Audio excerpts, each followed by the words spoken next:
Welcome to the Grove Podcast, where we feature Evergreen members and their real-life stories of salvation, transformation, struggle, and hope. I'm Joy Gabbert, and today we have the Whites. We have Jeremy and Amy White. Welcome to the podcast. Thank you. Thank you for having us. Yeah, I'm excited to hear your story and to share it with our church. But first, why don't you guys tell us a little bit about your family, how long you've been at Evergreen, and where you each serve? Go ahead, you start. We've been at Evergreen since the fall of 2009, so our kids have grown up here. We have 4 kids. Jonah is 24, Judah is 21, Joanna is 19, and Joy is 15. So for most of their lives, they've been here. Over the years, we've served in many different ways. Jeremy used to teach in college. I used to be on the women's ministry team.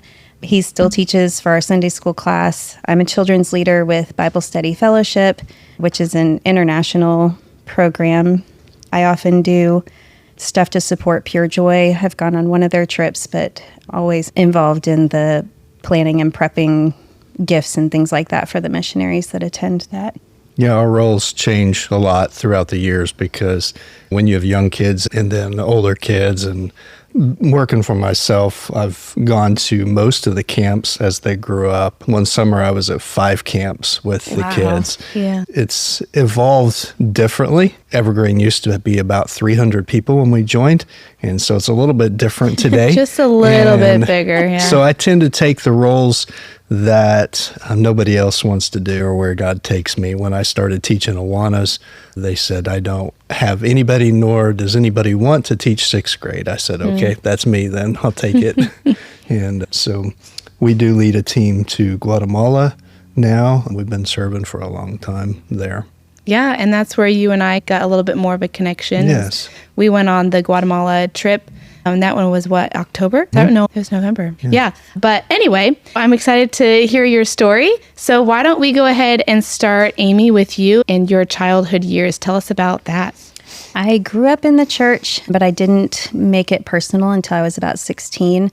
I always tried to make good choices, but I don't necessarily think that it was because of God and that relationship. It was just trying to not be a problem to other people. I was definitely a people pleaser, but it became more about glorifying God with my life when I was 16 and growing more in that relationship as I went into college and just maturing through the years. How did you come to know Christ? I went to a youth program with kids that I went to school with, and it was the first time that it really clicked of what the Trinity was, how that relationship of Father, Son, and Holy Spirit worked together, and that I could have a personal relationship with God that had never really sunk in before. Very good. I know that we have a lot to share, so we're going to skip on over to Jeremy and get your childhood real quick. My childhood was, I got saved when I was roughly 6 years old. And I remember the night an aunt had read one of the Gospels and gave the way to be saved, sharing Christ with us, and told us if you confess Christ as Lord of your life, then you will be saved. And so that night I laid my head down on the pillow and said, Lord, if you're everything she said you are, then my life is yours.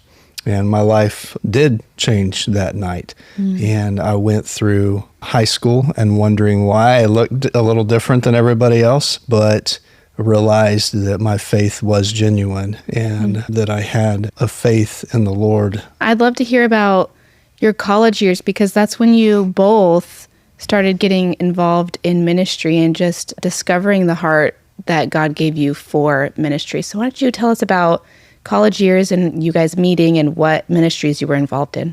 When I joined college, I immediately got involved with the Baptist Student Union, now the BCM, and I realized real quick that there were other people that thought like me that were solid believers, and I hadn't really experienced a whole lot of that prior to college, and so I was involved with a lot in college. I was on the student council immediately when I joined college, and I was involved with 13 clubs. Lots of people knew me on campus, was heavily involved, and I didn't sleep much. I had a lot of fun, but God really grew me. My faith faith grew a lot during those times, and I had some pretty solid friendships and challenged each other, and we did a lot of Bible studies. We did a lot of faith growing. Yeah, I also got involved in the BCM, and that's where we met through a common friend.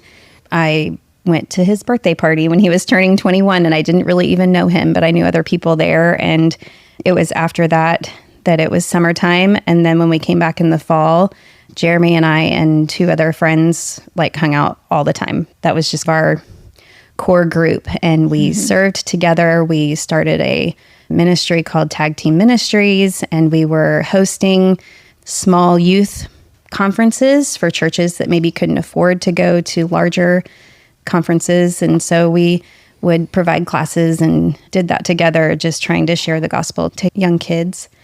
We would volunteer at conferences like the Billy Graham conferences. We would go to St. Louis and volunteer. We went to Colorado, and just those four people would go together. And it was a lot of fun. When you're teaching, it's also a time of growth, prepping for those studies. We grew a lot, I think. And it got to the point where both of us could get our fill of the other two friends, but we spent a lot of time together.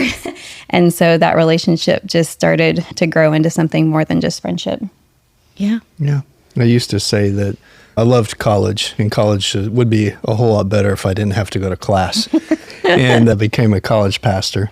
That was That's after we jumping got ahead married. a little bit, but Yeah. yeah. Before we jump there, tell us about your dating relationship and proposal and stuff like that. People like to hear the romance. Yeah. Yeah, that's interesting. I think it's probably best if she tells the story. So, like I said, we started spending more time together, just the two of us. And people started saying, "What's going on with you and Jeremy? What's going on with you and Jeremy?" And at first, I truly was like, we're just friends, and not really seeing anything more than that. But as the friendship progressed, it just, he got down on one knee in my car one night on the way to a Christmas party and was like, "Will you officially be my girlfriend?" And at that point, it was like, okay, I guess that's the direction this is going. And that was when we started dating. We didn't do a lot of one-on-one dates. And he shared with me pretty early on that he wasn't planning to kiss anyone anymore until it was his wife. And so I was like, that's probably a good limit to set. And so I had a lot of respect for that and took that upon myself as well. Yeah, so we dated for about a year, and it was coming up on our year anniversary, and he started to pull back. I had the philosophy that you needed to build a friendship, because I knew the friendship was going to be what set the stage for a good marriage. And I did that. And then he told me that by not having that physical way of telling somebody that you cared about them, you found other intentional ways to show them that you love them. And so that really meant a lot to me. Yeah. And so we'd been dating for right at a year. It was coming up on a year. About a month before that year, I realized that I needed to make a decision. Was I going to marry her or not? And I did not want to date somebody longer than a year. For some reason in my mind, that was the cutoff point, right? And so for about 30 days, I was fasting and praying off and on through that 30 days. And I'd fast for 1 or 2 days a week. And each morning, in my prayer time, I would decide that I was going to break up with her that day. And then that didn't last very long. And then the next day I decided I was going to marry her. And then the next day I would break up with her. The next day I was going to marry her. And I couldn't grasp what direction I needed to go. We struggle with what is God's will. If somebody would write it on a marker board, it would be so much easier and going, this is the direction that I want for you, or that God wants for us. But we don't have that in life. And so we have to take those puzzle pieces and put them together and decide what God's will really is. I was praying one day, and I'm an Eagle Scout, and it's nothing for me to save a life, I wouldn't think. And I was thinking about that, and I was thinking about how I would probably die for somebody, even a stranger, trying to save their life. And I was like, hey, I would die for her, but I would also die for a stranger. That doesn't really say a whole lot for the relationship then, right? If I do the same thing with a stranger. Then one day I woke up and I said, you know what? There's not a friend, probably not a family member that I would live for the rest of my life. That no matter what, if we got sick, if we went through some sort of hell on earth, that I would want to commit my entire life and say, this is what I'm doing the rest of my life, except for her. And I could never get my fill of her and have enough time with her. And so that was when the moment hit me. And I was like, okay, all right, I'm definitely married her then. I'm going to put a ring on it. That's really sweet, though. And I love when we have couples on here and they share that process, because I know some of our listeners are singles and maybe they're dating and they're contemplating, how do you know God's will when it comes to who you want to marry? And so that's really good advice. And one of the things I tell people is that we are chasing after God. We are seeking His will. And we're not seeking a spouse, but we're seeking God. And when we're running towards God, we look to our right, we look to our left, and we see who's running with us. Because your spouse is going to be running in the same direction. They're going to have the same mentality and the same purpose in life that God's going to draw you to. Now, it can change a little bit over the course of time, but for the most part, you're going to be able to look to your right and see who's running with you straight towards God. Yeah. I think that's great advice. And I think for the men out there, you gave some really good things of taking some time to stop and think and fast and pray and evaluate the relationship, no matter how good they think it is or how bad they think it is, of evaluate who this woman is and can you die for her and can you live for her. But how about for the women, Amy? What is something that you might want to tell a single woman who is contemplating marrying the guy that's in her life? The relationship progressed so naturally, and it was just, like he said, we were both running toward God. We were both serving together, and that relationship just naturally went there. And so I feel like a lot of girls, especially high school, college age, are constantly looking for that other person. And it almost takes not looking for it and to wait for God to provide it. Yeah. And if that doesn't happen right away, then find ways that you can serve Him and grow in your relationship with Him until it does happen. If it does, maybe His plan is for you to stay single and serve Him in a very unique way. There's a lot of things that come with marriage and kids that it restricts you in a lot of ways. And so those that are single, I think, could have a very special purpose that don't have those things tying them down, that they have a little bit more freedom to do the things that maybe God wants them to do. Yeah, that's good. I don't know. So after you guys got married, you took a college pastor position. And going into the ministry, we all go into the ministry because there's lots of money there. No, there's not. So I just want to hear about your guys' experience with starting your life in ministry and trusting the Lord with your finances. He was a part-time college pastor making $500 a month, and our rent was $350. And so there was not a lot of margin there. We did find ways to supplement the income, but we never did an actual budget. And I know probably some of our friends would be like cringing at that. But we didn't budget because we knew that the money wasn't there consistently. It was God providing in this way or that way when we needed it. And we just became to where we had to rely on that. And I don't feel like we were being irresponsible with our money. It was just stepping out in faith every day that God was going to provide. Yeah. One of the things I did in college was that I decided I wanted to trust fully in who God was and what He was doing in my life. And so I turned my alarm off. And for 2 years, I went to college with no alarm.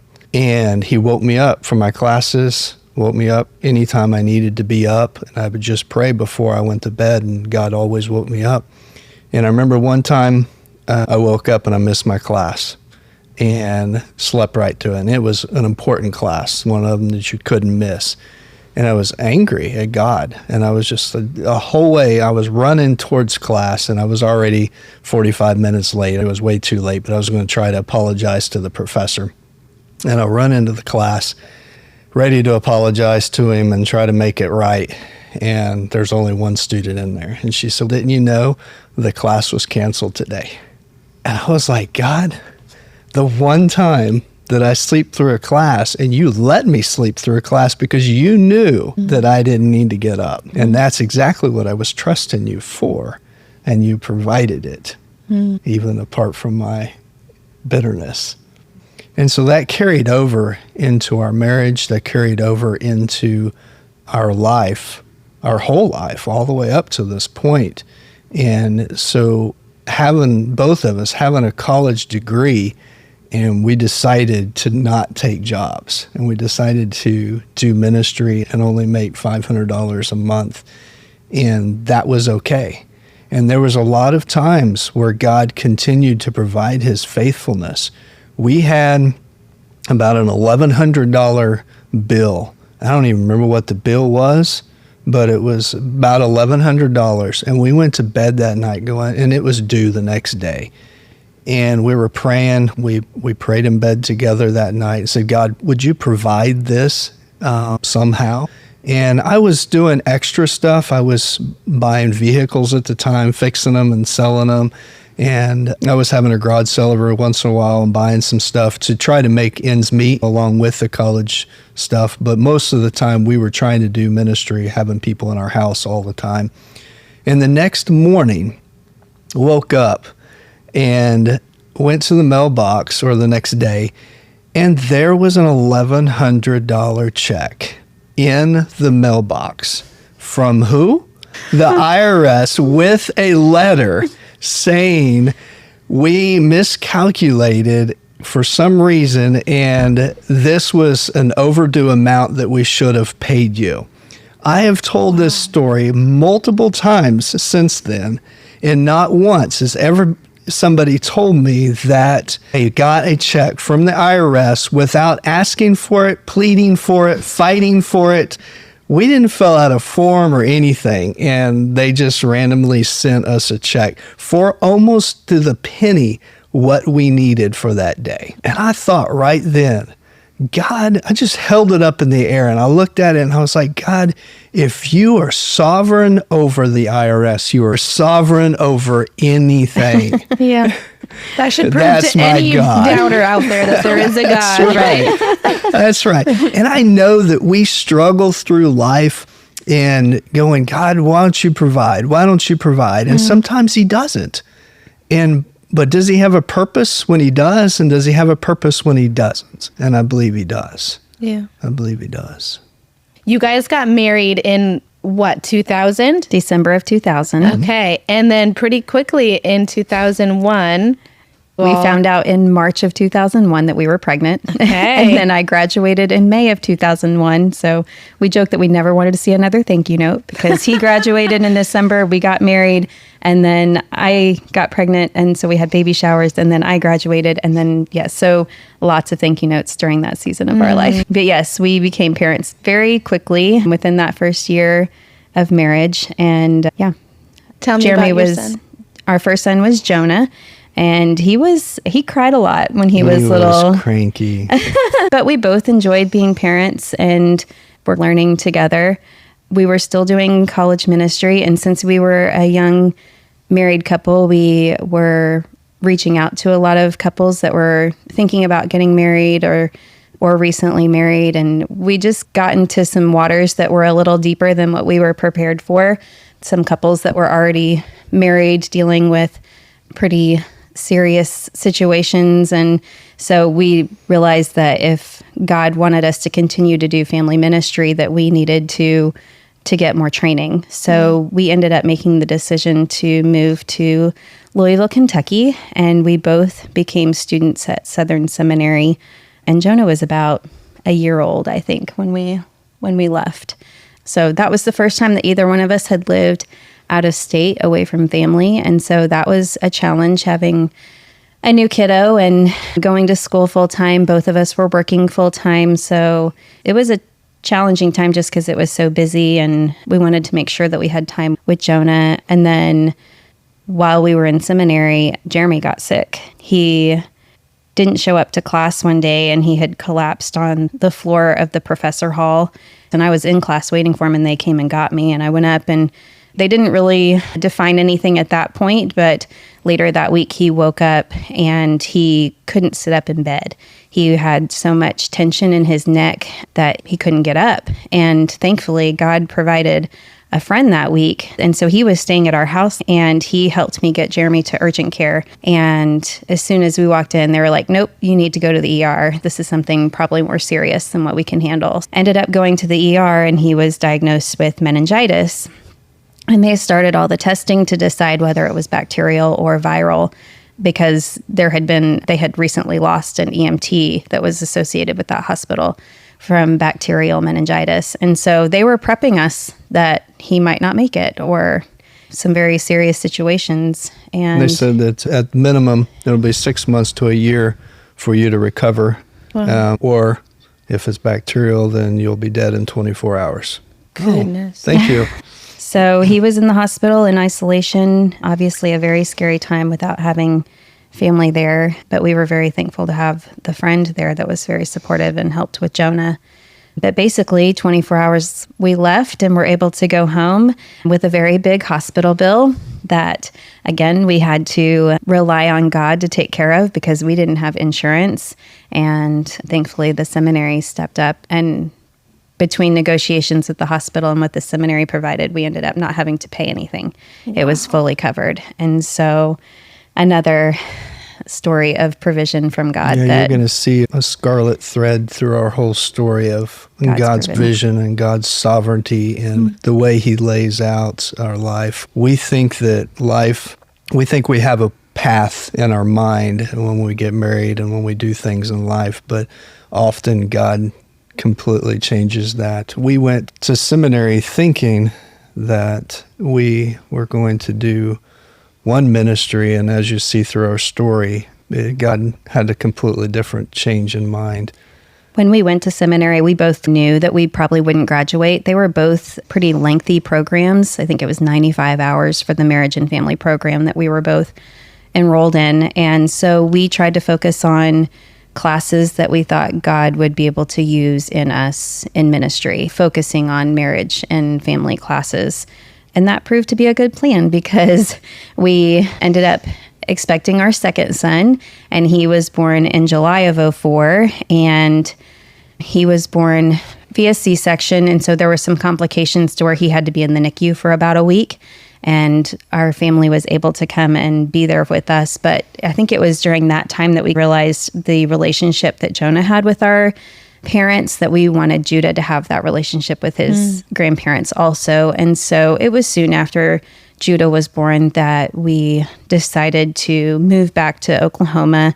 I think both of us were a little disappointed that we hadn't been able to be there longer for classes, but I think both of us felt that pull back. And it was a good thing that we moved back, because it was just a couple years later after we moved that we had Jonah's health issues. It was in 2006. I was pregnant with Joanna, and Jonah started complaining of ankle pain, or I twisted my ankle. It was always something different, so I didn't clue in at first. But there was a day that I pulled him up in my lap, and I saw that the outside of his ankle was swollen, the little ankle bone that everybody has on the side of their leg, but it was about 1.5 inches above that it was visibly swollen. And so... How old is he at this time? He was 5 years old. Judah was 2.5, and I was pregnant with Joanna. So I started taking him to the pediatrician, and I saw the x-ray, and immediately there's this twinge of fear. I see what looks like an egg encapsulated in his bone. It was small, but it was very clear that there was something there that should not be there. And so I remember calling Jeremy that day after that appointment, and I was like, I don't know what this is, but I'm scared. We ended up going to an orthopedic specialist, and they were like, it's just a cyst, no big deal. It is fracturing up from the cyst. And so we're going to cast his leg to try to let the fracture heal. And over time, the cyst should reabsorb. This is not uncommon in boys his age. It's just a cyst, never cancerous. So we held on to that, and he was casted for several weeks, and we went back. Cyst was still there, fracture was still there, and they were like, if it doesn't go away in about 4 or 5 years, come back and we'll see what we can do. Oh my goodness. Yeah, and so they sent us home. 4 or 5 years. Yeah, and of course, it was affecting how he was walking at this point, and he was hurting, and I was like, we can't go 4 or 5 years like this. So I actually lifted it up, and I used to be in choir at our last church, and I lifted it up as a prayer request, and one of them worked in an orthopedic office, and she got us a second opinion. So we went, and he was like, have they done an MRI on this thing? I said, no. So they took him for the MRI. Again, they came back. It's just a cyst, never cancerous. But since the bone is fracturing, we're going to send you to a surgeon in Oklahoma City, and they're going to empty out that cyst and refill it with a bone material so that the bone can heal. Okay, so at this point, I have the baby, I have Joanna, and the procedure is 13 days after is when this procedure is scheduled. And so we were just going to have Jeremy take him. It was supposed to be an hour procedure. No big deal. Yeah, in Oklahoma City. And I was going to stay at the house with the 2-year-old and the newborn baby with my grandmother. It turned out that Jeremy's parents were like, we can go with you so that we can sit with you so you won't be by yourself. And then my mom ended up having something in Oklahoma City, and my stepfather had something in Norman. And so everybody was going to be able to go by the hospital. And I started feeling, hey, I feel really bad that he's like literally having a surgery and I'm not able to be there. So I packed up the baby and I went, and it was just a provision from God that we all needed to be there. And so about 45 minutes into the procedure, the doctor gathered us all up in that little room and said, it's not benign, it's malignant, most likely osteosarcoma. You're looking at high doses of aggressive chemotherapy and possibly amputation. And she turned around and walked out the door. And it was like a bomb had hit the room. My mother-in-law looked at us and was like, what does that mean? And barely through tears, I was able to say, Jonah has cancer. And 5 years. 5 years old. We didn't really have any kind of pre-warning to this. It was just all of a sudden. So what does this mean? What? And we left that and started going on the hall, and you could hear him screaming at the end of the hall. And it just got louder and louder as we approached the room. They had put a hard cast on his leg, and his leg had swollen around that cast, and so he was in tremendous pain. And so that, on top of the diagnosis, was just it was almost 48 hours before he got the pain under control. And so we went from a normal life, or if you could call it normal, to we have a child with cancer. I have a degree in psychology, and so when we heard that diagnosis, like all the statistics were running through my head, and I was like, is Jonah going to survive this? Is my marriage going to survive this? How are we going to pay for this? We were a young family on Sooner Care. I was like, how in the world? Surely Sooner Care won't cover chemotherapy treatments. And so my mind was just reeling with how we were going to make it through this. But so he started chemotherapy about a month later, and through those months we developed some really good relationships with doctors and nurses, and they become like your second family. But at the same time, it was a very isolating time as well, because a lot of our close friends weren't even married, let alone had kids, let alone something like this, cancer in a child. So a lot of them pulled back. They just didn't know what to do. And so we started clinging to those that we met in the clinic, and family was very supportive. Our church was very supportive, but it was the people that we met along the way that understood what we were going through. It was about 4 months later that they started presenting treatment options, and they were highly recommending amputation. And to make that decision for your 5-year-old is impossible. Protocol was 10 months of highly aggressive chemotherapy and amputation. And so the doctors were recommending the amputation. I didn't feel right about it. First of all, when we started chemotherapy, you sign this form that other people I'm sure have signed, but when it's your kid, you sign it and it says on there, it says the chemotherapy will most likely cause hearing loss. It will possibly not allow your child to have future kids.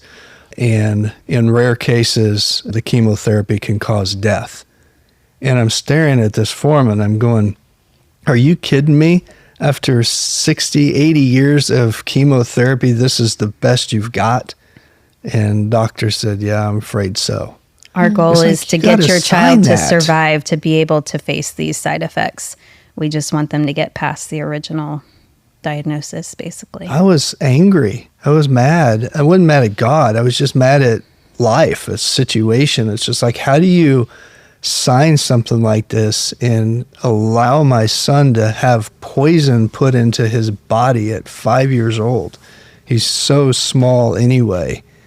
And then you're talking about amputation after that. So we sought opinion after opinion, contacting MD Anderson and St. Jude, and all the recommendations were coming back for amputation mid-calf. They said that there were limb salvage options, but he more than likely wouldn't be able to run. He wouldn't be able to jump. He would be extremely limited, and there would always be the risk of fracturing and breaking that limb. And they were talking about taking different sections of bone and flipping them and rerouting blood supplies, and it just all sounded very scary. And then on top of that, the thing that made the decision pretty clear for us was they said that because of where his tumor was, if they did limb salvage surgery, they would not be able to get the clear margins that they needed. So it was 60% chance that the cancer would return. And in most osteosarcoma cases, if the cancer returns, it's fatal. And so our motto from that point on was, Jonah lost the battle for his leg, but won the war for his life. So let's talk about, how do you tell a 5-year-old kid that the doctors are going to take his leg off? That was one of the hardest things I've ever done in my life, obviously. And I brought it up. You want to tell that? Jeremy just randomly comes to the dinner table and he's like, so, Mama, have you heard about those guys that have new legs? And it caught me off guard. He hadn't prepared me, so I had to excuse myself from the table. But when I came back, we just had a casual conversation about how they can run, they can jump, they can ride bikes. He was learning to ride his bike at that time, but because of treatment and stuff, he'd gotten so weak that he was mostly in a stroller. So he wasn't able to run, he wasn't able to walk, he wasn't able to ride his bike anymore. And we just gradually started introducing him to it and showing him videos of people rock climbing, showing him videos of people dancing, and basically that there was no limit with this new leg. And then one day he was playing on the floor, and I just got down with him and started playing with him. And we started talking about the leg, I was just bringing it up casually, just trying to introduce it some more. And I said, the doctors think that we need to get yourself a new leg. And I said, I think you'll be able to ride a bicycle and you'll be able to do a lot of things if we get the new leg. And he looked up at me and he said, do you think that's what I should do? And I said, yeah, I think so. He said, okay, can I play now? And he crawled off and played with his toys, and I sat in the hallway and bawled. It's not what you want to do. You don't have a choice. You don't get to pick things in life sometimes. But it was such a great example of how much trust Jonah had in his dad. Yeah. That's what my dad says is best. Okay, can I go play now? And eventually more questions came. And they would catch us off guard every time. Will I be able to feel my toes on my new leg? No. No, you won't. Will it hurt when they take off my old leg? Yes, it probably will. So all those questions, it was just, he was thinking through it and gradually asking. And that was really hard to make that decision that you knew was going to affect his life affect him for the rest of his life. And we had to make that decision. Yep. We postponed one round of chemotherapy because we couldn't come to that conclusion. What is the best? I remember a woman at the time on the news that did not want to have treatment for her kid and took her kid and ran to Mexico. And people were criticizing her for it, but I knew how she felt. This is not something I want to do in life. This is not what I had in mind for our kids. And to make the decision of amputation, we got several opinions on it. And a doctor at one time said, "Jeremy, how many opinions do you need?" And I said, "Doctor," "you won't be there when he's 16 years old. And you won't be there when I have to tell him I did everything I could to save your leg." Because the truth is we didn't know what the outcome was. We didn't know if it would be better. We're strictly going on a doctor's opinion. Maybe it makes it worse. All those things run through your head, and there's no turning back when you decide that. Yeah. But yeah, he did. He trusted us, and that was enough for him. So we moved forward to amputation. We were not going back to that doctor, so we ended up going to Yeah, they wanted us to go back Little to the Rock. doctor that diagnosed him, and we were not going to do that. So we went to Little Rock and had a great experience there. He did really well. It did take him a while to learn to re-walk. We had some problems with the prosthetic not fitting right, and he had lost so much weight, and he just was really weak. So it was very difficult for him to learn to re-walk while he was still on treatment. But he finished treatment in September of 2007. He turned 6 in October, and he took his first steps without his walker in November. Wow. And it was just as exciting as a baby taking their first steps. I remember we were at family's house for Thanksgiving, and we were all taking video of him walking down the hallway without that walker. What was, during that time, you said that you lost a lot of friends because they didn't understand, but there was other people that you met who maybe were in somewhat of a similar situation. But was there any scripture as well that held you guys up during this time? The verse that we prayed over Jonah was Jeremiah 29:11. "Know the plans that I have for you, declares the Lord. Plans to prosper, not to harm you. Plans for hope and a future." Yeah, so a lot of what Jonah had been through could be viewed as harmful, but we had to hold on to faith that the harm and the pain that he had gone through was not what God had planned for him, that he had a good and perfect plan for his future. And I will say, we did have friends that stuck by us during that time, and we had some really good friends that never left our side and did whatever they could do to be by us. But the main thing I wanted to say about that was that the people that understood the most were those that were beside us going through the same thing. So tell me about what ministry was birthed during that time. So when Jonah was diagnosed, we were having like the first little meeting with the doctors before he started chemo. My first question with my psychology degree was, when does the support group meet? It did not ever even occur to me that there wasn't a support group. And they said, that's never really worked here. Nobody wants to come back to the hospital for a support group when they're not in the hospital for treatment. And my first thought was, don't have it at the hospital. Yeah. After Jonah finished treatment, I just started taking up little snack baskets up to the hospital and just asking at the desk if there was anybody that needed someone to visit with. And we were already doing that in the hospital too. So I would stand in the waiting room, or we had a little break room there at St. Francis, and I'd be there in the break room and praying that God would send me somebody. And within just a couple minutes, somebody would come in the break room, and I would share the gospel, share Christ, and just give them a piece of comfort through that. And if you'll notice our story, it's like we went to seminary for family and marriage counseling, thinking that we were going to do premarital counseling, thinking we were going to do college ministry for a long period of time. And instead, God had us standing in a break room sharing with parents of dying kids and parents of any trauma for their kids, right? We had often people that come in and just lay out their story for 15 minutes of me about how they were going to have to spend a whole night in the hospital because their kid had an appendix attack or gallbladder attack or something like that. And it's just the worst thing in the world. And I would have to be very gracious and cautious when they say, "Why are you here?" after their full story. I'm like, "I've been here for 10 months. My son is a cancer survivor and an amputee, and we're still doing chemotherapy."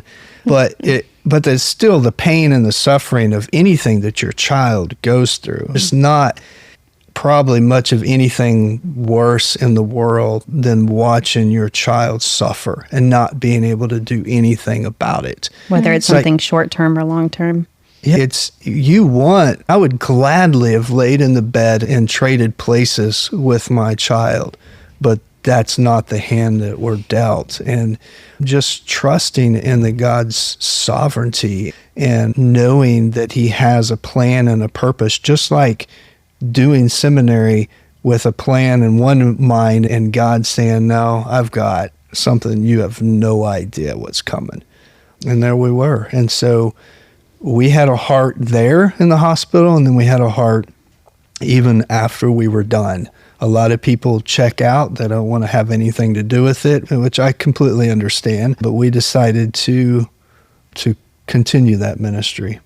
Yeah, so we didn't want anybody to feel as alone as we did at those times, and wanted to offer support to those that just needed somebody to talk to. Eventually, I got hired on by a group called Oklahoma Family Network, who historically had supported families that had kids with special needs. And I was the first one that they had hired that was for a temporary situation with cancer treatment. But any parent that has gone through cancer treatment with their child realizes it's more than just cancer treatment, because there is always side effects afterwards. You never go back to quote unquote normal. You have to get used to a new normal. About the summer after Jonah finished treatment, we went on a family retreat called Lighthouse Family Retreat, and it was down in Florida. And it was the first time that we had been in like a support group situation. In the mornings, they would have all the parents come while the kids were being taken care of by volunteers. And the parents got to just share their stories and relate to one another on such a different level. And the whole way back from that retreat, Jeremy and I were brainstorming on how we could bring that to Tulsa and how we could take the support that I was offering through Oklahoma Family Network to the next level and providing a support group. And we started calling the support group part, we were still under Oklahoma Family Network, but we started calling the support group Families Fighting Childhood Cancer, a place where parents could come together, talk to other parents. I would bring speakers in and they would talk about sibling support or financial resources or different camps or whatever it might be that month. But we were meeting on a regular basis and providing these families an opportunity to gather with other families that were going through the same thing. And every year we did a Christmas party, which Evergreen was a vital part of that Christmas party. We would host this big dinner event, but as a part of that, we allowed families to apply for assistance. And so we did an angel tree thing with Evergreen, and they would adopt a child and bring back the gifts. And we were able to bundle those up and give them to the parents behind the scenes at the Christmas party so that they could give those gifts to the child from them and not have the financial setback from that, and be able to provide gifts on Christmas morning, which a lot of those families otherwise wouldn't have had. Yeah. That stemmed from an event that happened in our life, because when we were going through treatment with Jonah, we couldn't afford anything. We were barely paying the mortgage, and that was only by God, what God brought to us with some support from the church that we were attending. They showed up on our doorstep during Christmas and brought us wrapped presents for our family with a check for $1,000 to pay our mortgage for that month. That was just unbelievable from the church. Yeah, it was another testimony of God's provision, even in that God provided all of Jonah's treatments through Sooner Care. But like for our family, the church really stepped up in some amazing ways. We weren't at Evergreen yet, but the church that we were involved in provided new heating and air units for our house because all of our ductwork had to be redone at that time because of Jonah's immune system. And they took care of all of that. And just several families felt the prompting of God and stepped in and helped us when we needed it. And so God continued to provide for us even that time, during that time. That's a good reminder, though, I think, for the church to look at the other congregants that go to church with them and seeing what their struggles are. And I think with your particular story, when you have hospital bills and you can't afford something like Christmas, it can feel like a cruel thing to then also get the happiness of the holidays taken away from you as well. Absolutely. And so I think that is just so sweet that your church had the Holy Spirit leading them to see that need. And it's not that you guys needed gifts. Yeah. But it's that you needed encouragement, and the way the Lord encouraged you in that moment was through gifts. And especially that first Christmas. With Jonah being diagnosed in November and then Christmas coming that very next month, you have all those thoughts going through your head of, is this the last Christmas? Yeah. Nothing felt guaranteed anymore. And you just had to treasure every memory because you weren't sure if it was going to be the last. And thankfully it wasn't. It was a very special event. I miss being able to do it. It was a lot to do, but I miss being able to do it. I did step away from the official role with Oklahoma Family Network back in 2021. But as a part of that, I was doing weekly hospital visitation. And in October of 2013, I went up to the hospital just like always, and one of the child life specialists, they were giving me the families to visit, and they said, and there's a new little girl in the PICU, but she doesn't have a family with her, so I'm not sure if you want to meet her. And I didn't know the situation around her story, but I said, who's going to take care of her? And they said, we don't know yet. She had been admitted that Monday, and her parents had been arrested on Tuesday because of the severity of her neglect and starvation that she had undergone. But they were suspecting that she also had leukemia on top of that. When Jonah was on treatment, there was a little girl that was on the same treatment track as Jonah that had the same cancer. We were in the hospital a lot of the times at the same time, and she was in foster care. So we had that conversation after we were so far out of cancer treatment of if there was a DHS case that came along, would we be willing to help out? And it was probably just 6 months before that we had this conversation. And so I texted Jeremy that day and I said, would you be interested if there's a DHS case? And he texted me back one word, absolutely. And I came home that day and I was like, you answered a life-changing question with a one-word text. But what I didn't know is that God had already prepared him for that. So the Saturday before all this took place, she wasn't even discovered by the police until Monday. God had revealed to me in prayer time that a little girl was coming into our life, that she was younger than Joanna, that she had cancer. And there was one or two other things I think that he revealed. And so I was literally going through the house, making a mental list of the things that I was going to have to change to have a home visit from DHS. We hadn't discussed this other than the fact that we would do it if ever come up. I didn't tell her. I honestly didn't expect it to be the following week. I thought God and I was talking about like months later, give me time to change the house. We were remodeling the house. And so we had a lot of just a remodel type stuff that we still had left to do and a lot of work. It happened very fast from that point. I heard about her on Wednesday. I got to meet her Thursday night after a meeting that I went to at the hospital. And by the next day, DHS called us while we were prepping to go out of town. And they said, we need to do a home visit. And we said, when would you like to do that? And they said, we'll be there in 15 minutes. We hadn't even talked to the kids. Jeremy hadn't met her yet. The kids were already in the car. And so I went out to the car and I was like, a little girl might be staying with us. She's very sick. And so they need to make sure our house is safe. Go clean your room. And so they run off to straighten up their room. And our house was fine, but we were prepping for a trip. So clothes were out, but things like that, laundry going through it. And so we quickly prepared our house for a DHS visit. And if you've ever dealt with DHS before, you know that it takes 6 months to a year to be able to do classes and go through the process and fill out the paperwork. They were at our house in 15 minutes. Yeah. They literally showed up at our house in 15 minutes.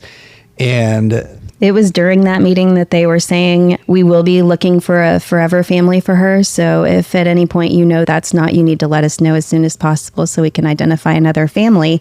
And I look over at Jeremy and I'm like, can he meet her first? So it was just like, it was very surreal. My best friend called and she was like, DHS just called me and you're fostering a child? I was like, oh yeah, that's happening. We hadn't really had a chance to even breathe. And yeah, thankfully, God had revealed that to me. We don't always get that in life. A heads but up. God had given me a heads up, and to not do anything would be like Jonah and running from God from Nineveh or something. But since God had directed that, that was a comfort. It's still a comfort even to this day sometimes, because she can be some challenge. But it was a shock. It was a shock to our parents. It was a shock to our kids, but everybody has done well. One of the questions that I got was, why this child, right? Mm-hmm. My dad asked me that. He said, out of the millions of kids that need a home, why this one? And the simple answer was, this is the one that God brought us. We didn't go looking for it. We, again, just like choosing a spouse, it's who has God got next to us? And that was the child. Yeah. And it was all him. It didn't have anything to do with us. We just said, yes, Lord. The day after I heard about her, like I said, I had that meeting and I went to her room after that meeting and a nurse came in with me. And so it was just us two. And I saw her in this bed, and it's a huge bed compared to how tiny she was. Mm. She was only 16 pounds and she was almost 3 years old. She wore 9-month clothes. She didn't respond to her name at all.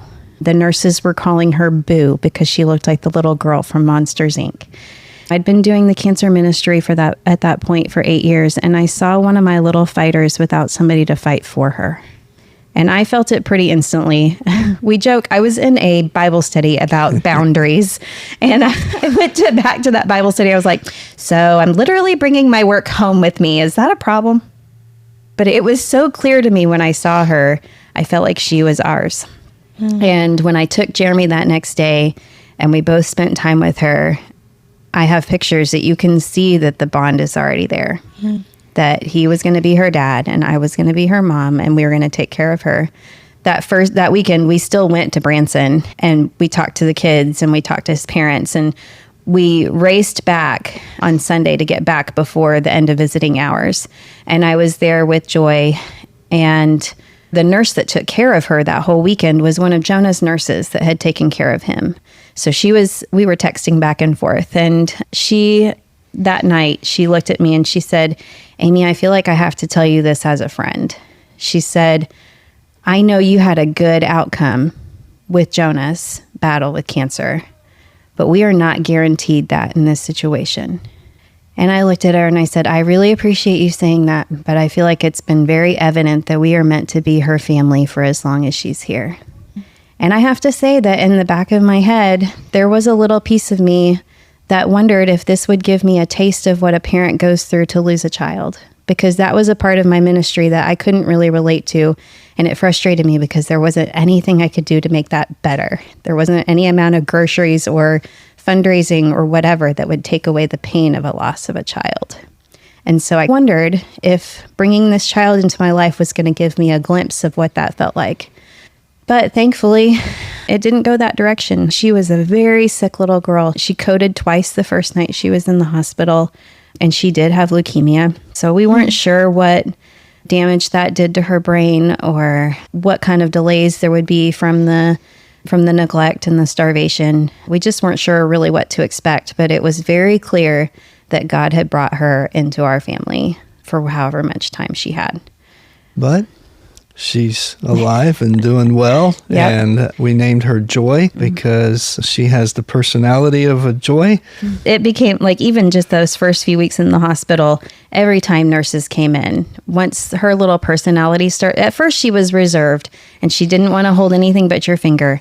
But once her little laugh came out and her little personality came out, she exuded joy, even though she had come from darkness.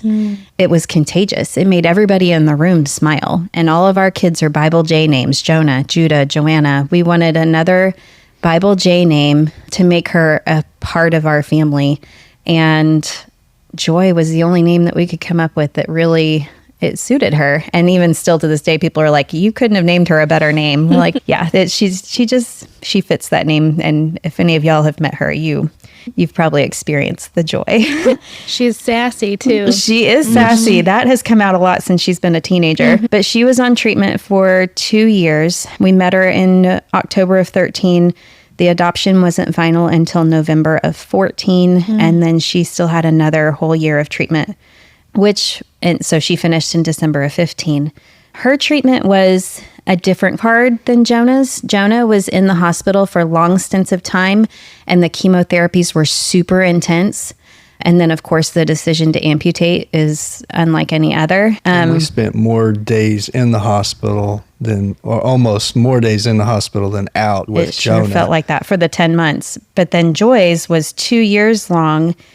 And it was like in and out of the hospital. And there were some really hard hospital stays, but most of them were because of a fever. And she didn't feel good, but it wasn't intense like Jonah's was. We were there every weekend, long stint for months, because she would go to school during the week. And then Friday she would start running the fever. And we'd have to go in for the weekend and go back to school on Monday or Tuesday and do it all over again. We did that for 2 or 3 months. Yeah. So I think the hardest part of hers was just the longevity of it. Just so long, you got tired. And I was still leading the support group. And so there was a part of me that I didn't feel like I could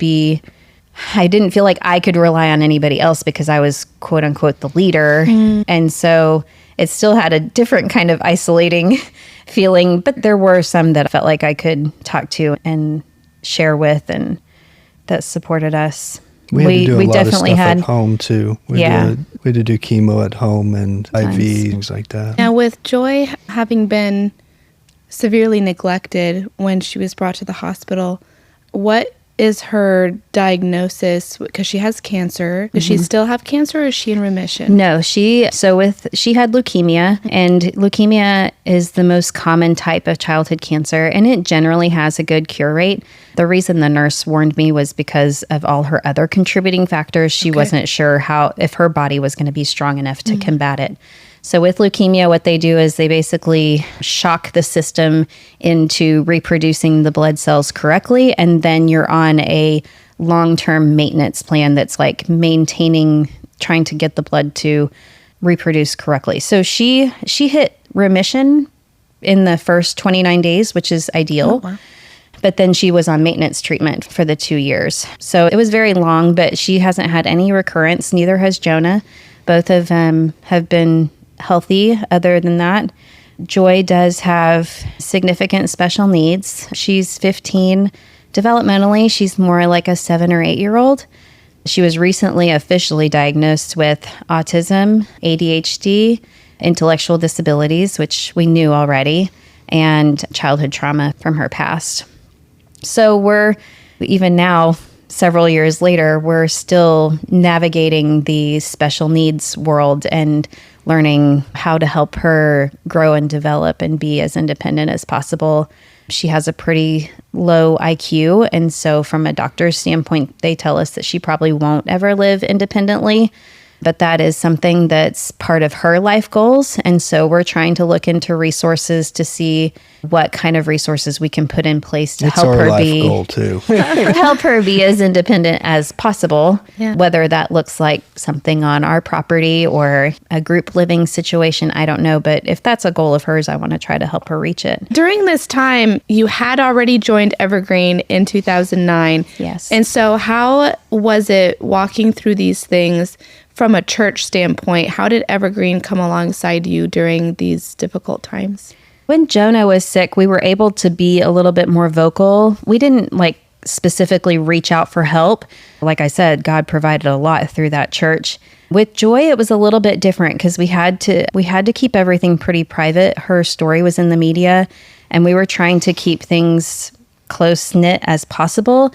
So we had some really close friends from college and from Evergreen that really came alongside of us and were very supportive and let those needs be known as needed. But it wasn't ever like a church-wide, everybody knows what's going on type thing, because we were dealing with DHS. And when she was at the hospital, it was no show, no report, because there was a whole investigation going on and her parents' trial and all these things. We were just trying to, it was on an as needed basis. But those that were closest to us knew the needs, and they definitely came alongside of us. There were Sunday school classes that provided things that we needed. We had gotten rid of everything because Joanna was 7 at the time that we met Joy. All these things that you need just for the basics to bring a child home were provided by people that listened to that prompting from God. So we are very grateful to our close friends and those from Evergreen that came alongside of us. Something else happened within Evergreen.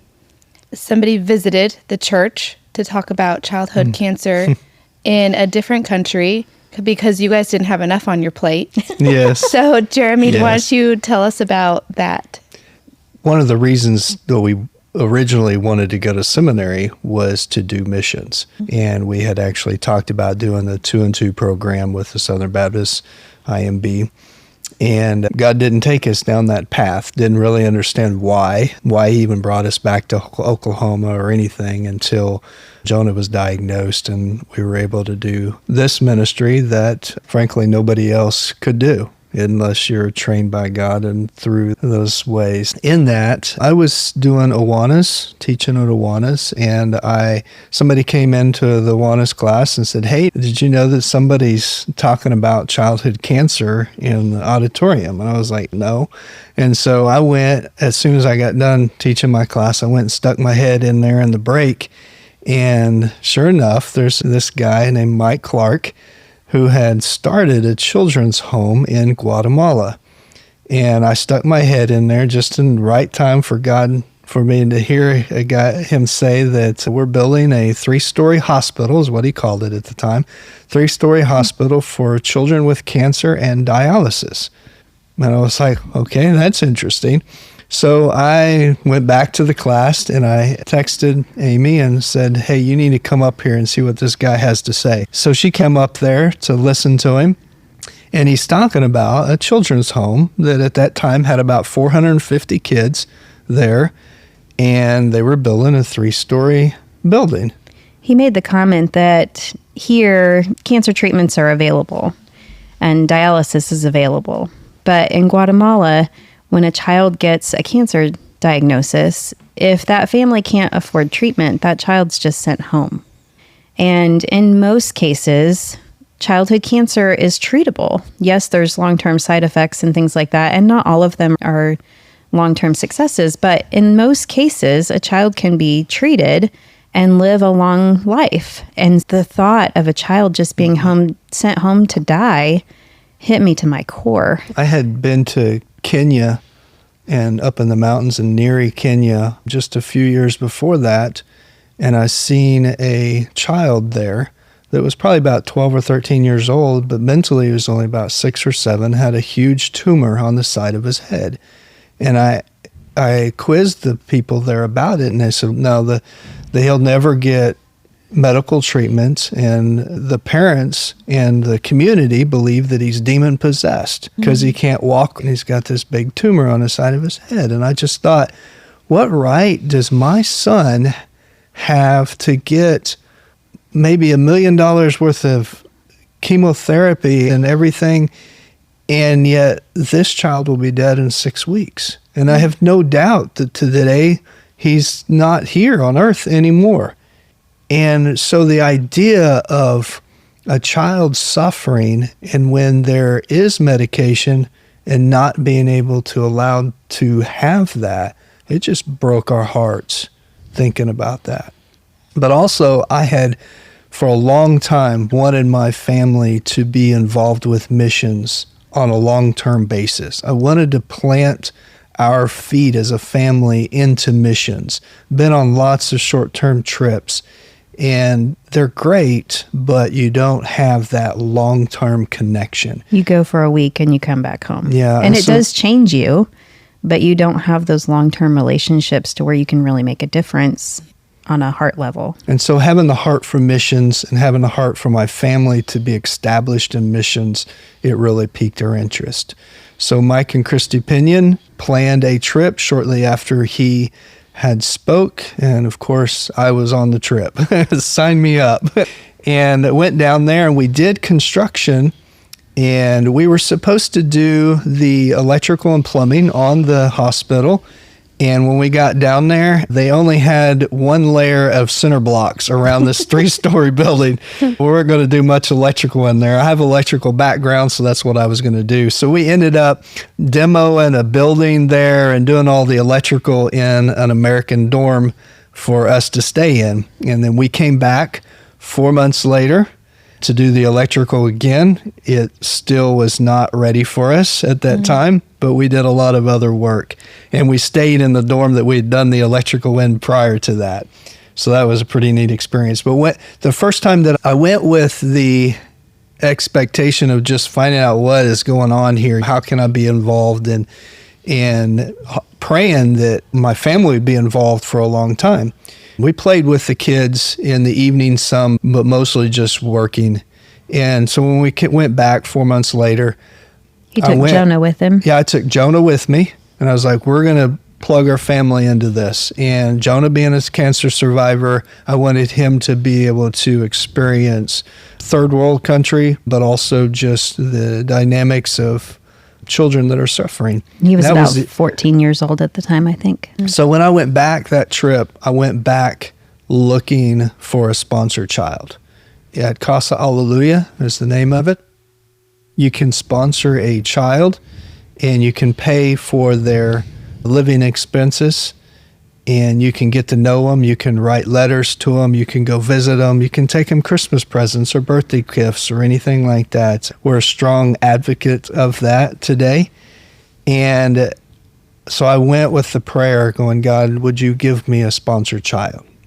And I walk into the baby dorm, and there's this cute little girl that runs up and gives me a hug. And I knew instantly when I seen it, I said, yep, she's the one. And her name is Georgini, and she became... like a daughter. Yeah, like a daughter. And her sister, Juliet, we ended up sponsoring her too. And so she's like a daughter also. Georgini was 6, Juliet was 4 at the time. And I got the privilege last year, 2 years ago, 22. 22. Or 23. Walking her down the quinceanera as her papa. So if you talk to her, she'll call me papa because I'm probably the only dad she knows. And that's the story with a lot of the kids there. But they became our kids. And so another 4 months later, we went back again a few months later. And of course, Amy was with me. Her and I went together with opinions again, three trips in a row. We finally got to do electrical on the building that third trip, I think. It was at that trip that we also found out that they had a brother, so we ended up sponsoring him as well. And then... That's 3 kids. 3 kids, yes. And then while we were spending time with the dorm, it was called Estrelitas, where Georgini was living, I got to know another little girl named Allison and connected with her also. And so we didn't sponsor her right away, but when I brought gifts for the other kids, I was bringing gifts for Allison too. It wasn't until Alan turned 18 and moved off campus that we started sponsoring Allison also. And then last year, was it last year? We also started subbing as dorm parents occasionally. I went one time and the dorm parent for the little boys needed to have knee replacement surgery, and she was looking for someone to sub as a dorm parent. And so I did that, and I did it the first time by myself for just a few weeks. And then she was going to have an additional surgery, and she was going to be gone the whole summer. And so our whole family committed to being there that whole summer of 2021, I believe. All 6 of us were there. Joy was with me the whole 8 weeks. The others filtered in and out because of camps and things like that. But our whole family was there together that summer. And it was a great summer, but it was also a super hard summer. All of these kids have a unique trauma. Many of them have been sexually abused. Many of them have exposure to drugs or death or murder, or who knows, some of them have been prostituted themselves. And it wasn't just taking care of 15 little boys age 6 to 10. It was taking care of all those little boys that had severe trauma, anger Very outbursts hard. and nightmares. And it was a really hard summer, but it was also very rewarding. And I've gone back and subbed for that dorm several times since then. But that group that we took care of for those 8 weeks, that group is the ones that I'm the closest to. And when I see them now grown up in the next dorm, it's just so rewarding to see how they've grown and matured, and their behavior has improved, or some have gone home. And it's been a blessing to be able to see that evolution of them improving in their lives and knowing that it's going to last them their whole lives. So in 2023, I went back in the spring and was there for about 6 weeks. And 4 weeks of that, I was subbing in Cometas again with the little boys. And my first day that time was this little boy's first day at CASA. And his name was Renee. And we immediately hit it off. He had just a little bit of English, but his smile lit up a room. And he just had this magnetic personality that just drew me in. And I was instantly hooked. He was so sweet, so funny, and he would follow me around saying, "Miss Amy, Miss Amy." And so I was looking forward to getting to know him better over this time that I was going to be there. So that next Monday, when I got the kind of reports for what was going to be happening that next week, there was a list of doctor's appointments, and Renee had an oncology appointment. And of course, that struck a chord with me because of our history with childhood cancer. And I immediately called admin and was like, okay, what's going on, And he was a thyroid cancer survivor. And he had a follow-up appointment to make sure that he didn't need to do radiation or any further chemotherapy treatments. And so they were evaluating his diet. Of course, he was, like I said, he was brand new there. So they were trying to figure out how best to take care of him. Kind of came back full circle, because the whole reason we got involved with CASA in the first place was because we saw that they were going to be taking care of medically fragile children. And here we are, with this little boy that has a illness that's very close to our hearts. So after I left that trip, I told Jeremy all about Renee, and I said, when you go in August, I'd really like you to spend some time with him because I'd like to consider sponsoring him. And then when he was there, he found out that Renee also had 2 siblings, Carlos and Berta. Berta also had a very hard background. They were even considering having her move to a facility that was better suited to take care of her because she had had extreme abuse. But in the time that she had been at CASA, even already, just between me being there in the spring and Jeremy being in the fall, she had made so much progress that the courts had decided to let her stay. So we ended up sponsoring all 3 of them. So we currently have 5 kids on campus and 2 that have turned 18 and grown up and moved off, and still in communication with them. But That's one of the things that struck me when I went the first time and the second time was I just looked across the campus of 450 kids and said, there's 450 of my joys running around. I captured one and in my mind rescued one. And it's like there's so many here that are hurting the same way as Joy was and in need the same way, that do not have parents that can take care of them, that do not have parents that love them unconditionally. But they have been placed in a place that will share the gospel with them, and that really tries to pour into them on a spiritual level. So the first time that you went there was around 2015, and you guys have been back a lot Many since. times. And we've taken our kids, like Many we'll times. take one kid each time type thing. And We've been there as a family twice. yeah, we It's a lot. spent Thanksgiving there. Just what a once. legacy for your kids, though, to be able to see you guys doing that as a family. And Yeah, they consider the girls, they consider them as siblings. They really you do. know? and you can't legally adopt them because adoption is not Right. open in Guatemala. That's correct. But I remember I got to see you with your first girl Jenny. there Jenny, yeah. back in November. She was holding your hand the whole time that we were there. She's beautiful. And so all those kids there are very blessed to have you guys. But there's one more thing that we need to talk about. So in 2022, the next thing happened in your life that has to do, of course, with medical. Yeah, story of our life, huh? Medical. So I was sick for at least 6 years. My body was swelled up. My cheeks were swelled up. My stomach was swelled up. And everybody kept joking about how fat I was getting. And, and I gained a lot of weight. And nobody could figure it out. No doctors could figure it out. They just kept sending me to the next place, to the next place. And I actually ended up going, she found a place at the Tulsa State Fair that for $79 you can do a full body MRI scan. And so I paid for it. And it was like, insurance stuff, can't find it, I'm just going to pay out of pocket. So they did a head to waist scan, and they come up with multiple things in my body, but specifically one in the lung and in the upper appendix, I think. So they removed the appendix. It didn't become out cancerous. Basically just took that report to the doctors and were like, I think you need to look further into these areas. And yeah, they took out his appendix. But then it was after that they found a spot on his lung, and they did the biopsy, and they were like, the biopsy is showing negative. But then there were other factors that they were looking at that made them question that negative result. And so they were going to do another biopsy, and he was like, are you going to be satisfied with the results from that biopsy, or what's your game plan either way, if it's positive or negative? It came down to they weren't really sure about anything.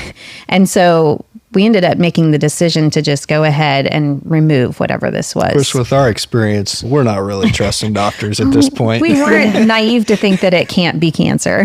And it ended up being a neuroendocrine tumor in his left lung. And so they removed the lower part of his lung, and he went home pretty quickly, but he was declining at home. And with his sister's strong encouragement, I took him back to the hospital. I was like, they said that he would be sick. And she was like, this isn't normal. I was like, okay. So we took him back to the hospital, and I'm so glad that I did. He kept continuing to decline. It got to the point where he couldn't keep food down. He had developed blood clots. He had pneumonia, but there were a lot of things that they just couldn't identify what was happening. And he was having hallucinations. He didn't know where he was at. It was very scary. I honestly didn't know if he was coming home. He was in the hospital for 6 weeks.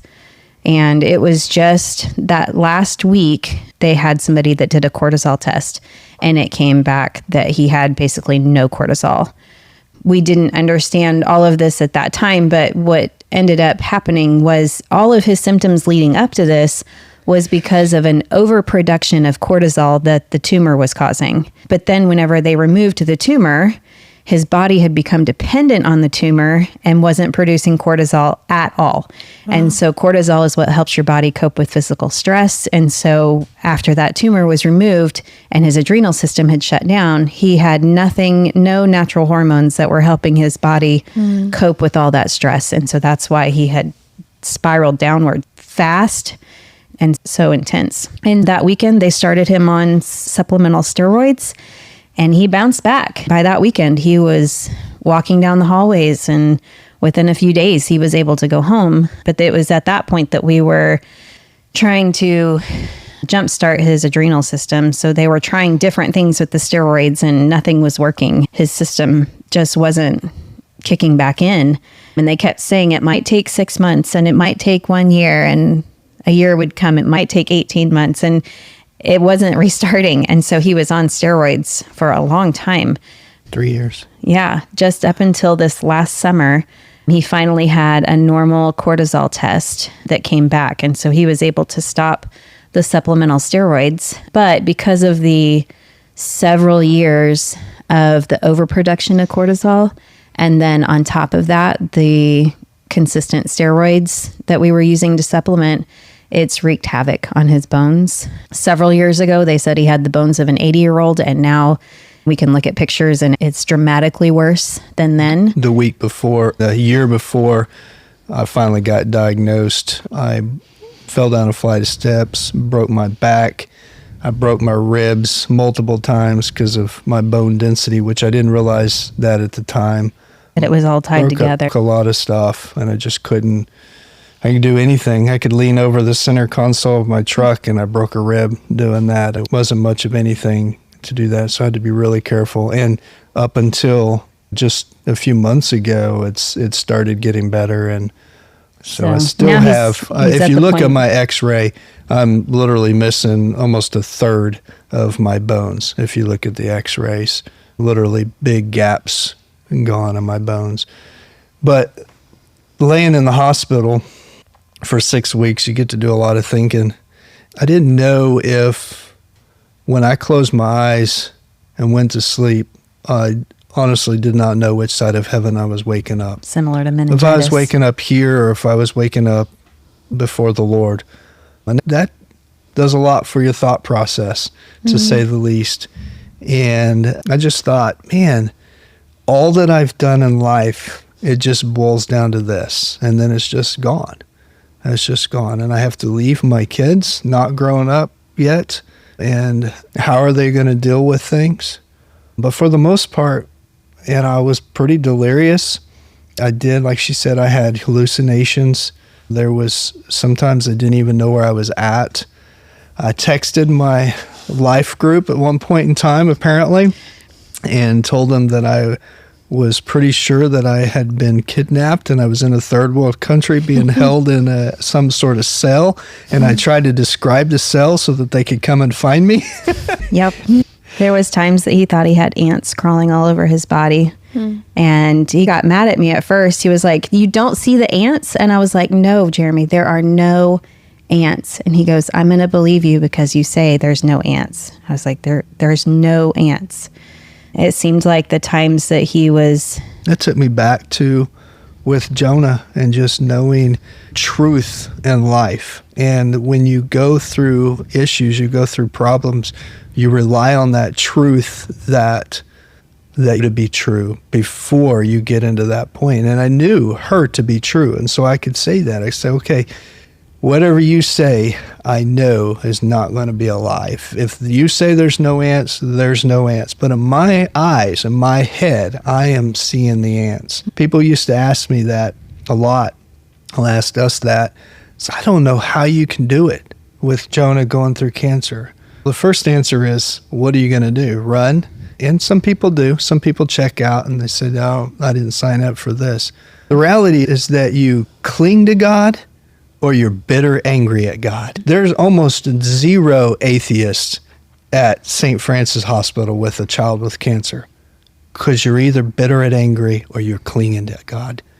And I use the analogy of a storm shelter. We're from Oklahoma, and when you put a storm shelter in your backyard, you get it custom made, you get it engineered. Some engineer puts a stamp on it and says, this will withstand the wind and stuff. And then when you have a storm come through and the tornado comes through and you run to the storm shelter to get in, you don't just stop and go, I wonder if this is really going to save me. I wonder if this is really solid structure that I can put my life on the line with. No, before the storm, you've already made up your mind. Christ is the one. Christ is who's going to get you through the storm. You don't just throw it out. You don't just decide to do something different during the storm. No, you cling to the foundation that you've already established. And that's the thread that you see through our whole life. It is Christ from the very beginning, from the foundation. It's the one we cling to when there's no problems. There's ones that we cling to. He's the one that we cling to when we do have the problems. And it's the valleys, I truly believe it's the valleys in life that allow us to see the glory of the mountaintops. And we also look back and you can see God's sovereignty of, if Jonah had never been diagnosed with cancer, I would have never been in the cancer ministry. If Joy would have never been diagnosed with cancer, she would have not been brought to my attention when I was in that role. So, just like Joseph or just like Esther, God put them and prepared them and brought them to where they needed to be to fulfill his plan. And we very much feel that in our lives, that cancer is seen as such a terrible thing, and it is a terrible thing, but that journey put us right where we were supposed to be. And it prepared us for what we needed to know to step into the next thing. And so I don't know what is coming next, but I can have faith that God has prepared me for whatever comes next. Yeah. If you ask our son Jonah, and I'll put him on the line here because I've heard him say it countless times, he would tell you that I would not trade my fake leg for a real leg at any time. He said, because this is who I am. This is what's defined me. This is who it's made me become, a man of God, because of the trials that I've been through in my life. And to hear him say that as a testimony to us making good decisions when we struggled through it so much on the other side. Yeah. Speaking of your kids, so bring us up to date. What's going on now in your life? So Jonah and Judah both recently popped the question. Jonah first, and then a week later, Judah to their fiancés. And so we have 2 weddings that are coming up soon in May and June. So our family's growing. We just got back from a little road trip with all 8 of us, which is the first time we'd gotten to do that. All crammed in our minivan, which makes for memories. But we all had a good time. We just went down to Texas and got to go to the beach and went to Six Flags and just had a good time with all 8 of us together. So our family's growing. So it's a shift in the end of, I don't want to say the end of parenting, because I know you're never really not a parent, but just that shift of them truly being adults and making these decisions for themselves. And I couldn't be more proud of our kids and how they have handled everything. They are truly compassionate people. They care about others and they encourage others around them to seek after God. And it could have gone a totally different way, even with just one of them, and that would have been super challenging. But all of them have risen and have just overcome those obstacles, and it's made them truly compassionate people. Yeah. I'm very proud of them. As we come to a close, I could take this in a lot of different ways. We could give plugs for how our church can get involved with Guatemala or with, I'm sure, reaching out to families in hospitals or DOSA. I know that you guys have a link to DOSA as well, and we've promoted that before. But I would just love you to address the question, because your story, there's a lot there. And you started by telling us about how in college and after college you had faith to not set an alarm clock and asking God to wake you up on his timeline of when you needed to wake up. And you trusted him with your finances. You guys didn't get a normal 9-to-5 with insurance. You trust the Lord to lead you with your money and what to get involved with, and he provides for you. How in the world do you think that God has sustained you through that? And tell me about this attitude that I see in you of, God, use me. I think it's a humble state. A lot of times we put God in a box, but we also put ourselves in a box. and we say, I've got to be a missionary, or I've got to be a pastor, or I've got to do whatever. I was a pastor while we was going through Jonah's treatment. I was praying about being a pastor and doing a church startup and stuff. And I was talking to a very godly man, and I was telling him this, and he said, let me ask you a question. I said, what? He said, how many people do you have in your ministry right now? And I said, I don't know, at least 350, because we have that many at our Christmas banquet. And he said, you realize that most Southern Baptist churches don't have 350 people, and you're reaching a people group that nobody else can reach. And after he said that, I was like, you're right. God, if you look at Paul and how he did ministry, he just went from village to village, and he did tent making as he went, and he earned money as he went, and God supplied all his bills, or at least there's no record of it not, right? And so I think that when you are humble before the Lord and going, God, whatever you want, and there's that true faith, not a faith out of a faith and expectation that God is going to do it, not in an offensive and not a defensive. Sometimes we can say, God, you didn't do this, or I waited on you, God, and you didn't do this. Well, God is always doing it, right? It may not be the way that we want or the way that we think that we need, but God does provide. And God does see us through the hard times and the easy times, and God is still on his throne no matter what. And when we learn to trust in that, I think that he provides in that. Yeah, I think it's important to remember that even though everybody goes through hard things, it might not be cancer, but it might be cancer. It might be adoption. It might be a foster child. It might be addiction, whatever it is. But I think what got us through everything was that we had a foundation of faith. And he taught us in those very early years that we could rely on God. And so when going through those hard things, I'm not going to say it wasn't hard. It was very hard. And there were times that I was stronger and he was weaker, and we would rely on each other, and days that I didn't want to get out of bed, that he helped me get through the day. There's going to be days like that. But we had the foundation that we could rely on God for his strength and for his provision. And there's a hope that comes from that no matter what the outcome is, that his plan is good and perfect for those that love him. We never asked why, as in, God, what are you doing? But we asked why, God, what are you doing? There's a difference there. There's an accusation there, as if God's not doing something right. But asking God is, what is your plan? Mm-hmm. And that's what our whole life has been about, is what is your plan? Yeah. That reminds me of the contrast of, say, Sarah in the Old Testament, where, you're going to have a child and she laughs about it, and the Lord punishes her, or people who don't have faith, and God punishes them for their question that they ask him. They're asking him a question. But then we look at Mary, the mother of Jesus, and she also asks a question of, how is this going to be?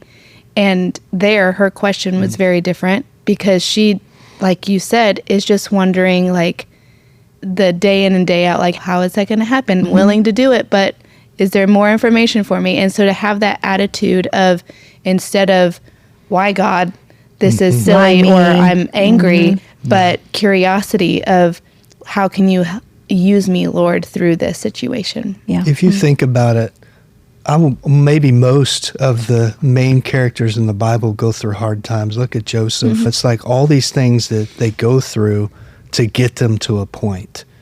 And for us to accuse God and say, God, you don't have a plan all of a sudden. No, it's the plan. It's the seminary. It's the training. It's the sanctification that gets us to the holiness that we need to be at.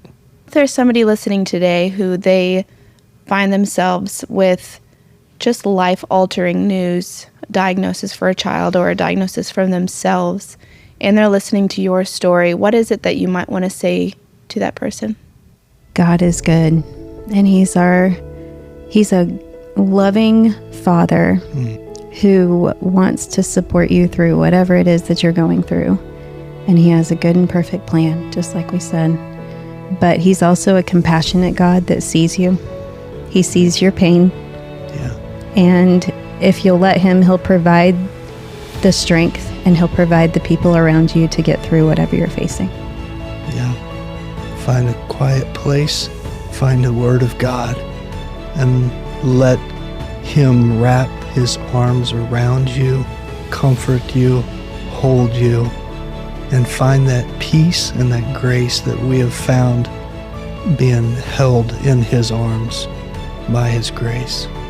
Thank you guys so much for agreeing to be on the podcast and sharing all of your story with us today. Thank Well, that you. wasn't all of it, but it was a piece of it. We love leaving a little bit of wonder. Yes, because I know that this podcast goes out to our congregants and it's to make connection.